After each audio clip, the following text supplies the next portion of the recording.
Albert G. Mackey, Encyclopedia of Freemasonry, page 169, Kabiric Mysteries. The Kabiri were gods whose worship was first established in the island of Samothrace, where the Kabiric mysteries were practiced. The gods called the Kabiri were originally two and afterward four in number, and are supposed by Bryant to have referred to Noah and his three sons, the Kabiric mysteries being a modification of the Archite worship. In these mysteries, there was a ceremony called the Kabiric death, in which was represented amid the groans and tears and subsequent rejoicings of the initiates the death and restoration to life of Cadmilus, the youngest of the Kabiri. The legend recorded that he was slain by his three brethren, who afterward fled with his virile parts in a mystic basket. His body was crowned with flowers and was buried at the foot of Mount Olympus. Clement of Alexandria speaks of the legend as the sacred mystery of a brother slain by his brethren, or in the original as Frater Trucidatus a Fratribus. There is much perplexity connected with the subject of these mysteries, but it is generally supposed that they were instituted in honor of Attis, the son of Cybele or Demeter, of whom Cadmilus was but another name. According to Macrobius, Attis was one of the appellations of the sun, and we know that the mysteries were celebrated at the vernal equinox. They lasted 3 days, during which they represented in the person of Attis or Cadmilus the enigmatical death of the sun in winter, and his regeneration in the spring.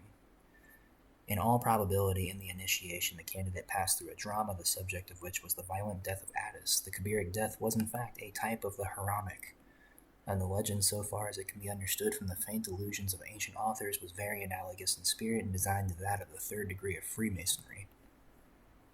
Many persons annually resorted to Samothrace to be initiated into the celebrated mysteries, among whom are mentioned Cadmus, Orpheus, Hercules, and Ulysses. Iamblichus says in his Life of Pythagoras that from those of Lemnos the sage derived much of his wisdom. The mysteries of the Kabiri were much respected among the common people, and great care was taken in their concealment. The priests made use of a language peculiar to the rites. 1 second.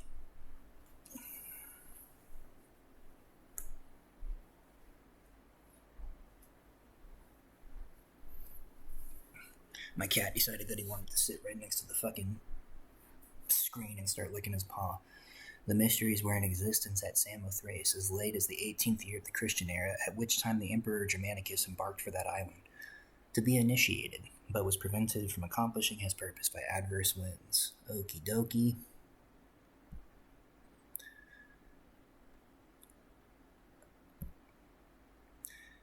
The names Cadmilos and Cadmus were both derived from the Greek word Cadmus, round shield, yada yada yada. Cadmilos was sometimes identified with Cadmus of Thebes.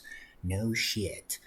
In one myth, the marriage of Cadmus and Harmonia took place on the island of Samothrace, and during the wedding celebrations, Harmonia's stepbrother, Iasion, lay with the goddess Demeter and was killed by Zeus.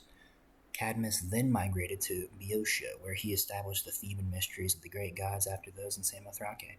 According to some, the Titan Prometheus established the mysteries of Thebes, and he was the father of the Kabiroi. In this version, Prometheus and Cadmilos were one and the same. Can I move this? Of course not.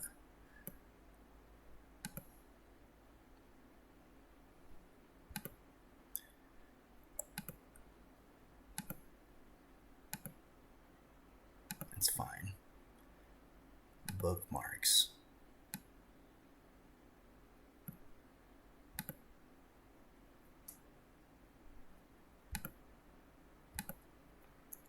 Paulineus' description of Greece. But there is nothing to prevent my declaring to all what the Thebans say was the origin of the ritual. They say that once there was in this place a city with inhabitants called Cabieri, and that Demeter came to know Prometheus, one of the Cabieri, and Atneus his son, and entrusted something to their keeping. What was entrusted to them, and what happened to it, seemed to me a sin to put in writing, but at any rate the rites are a gift of Demeter to the Cabirians.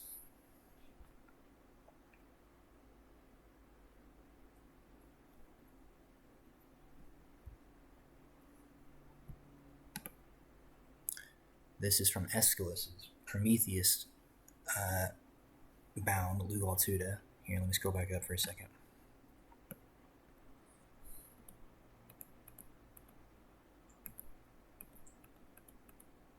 And The fuck is this? Hurry the fuck up. A new presentation of the Prometheus Bound of Aeschylus, James Morgan Price.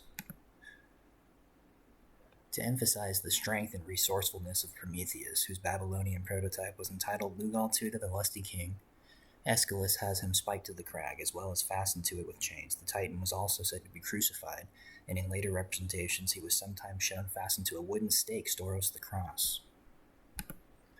The Academy. What page is this? Page 56.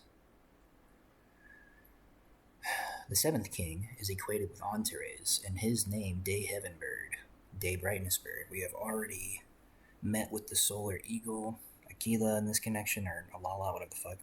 In the tablet of the 30 stars, I have identified star number 23, which is called Lugal-Tuda, the lusty king with Antares, the divine storm bird.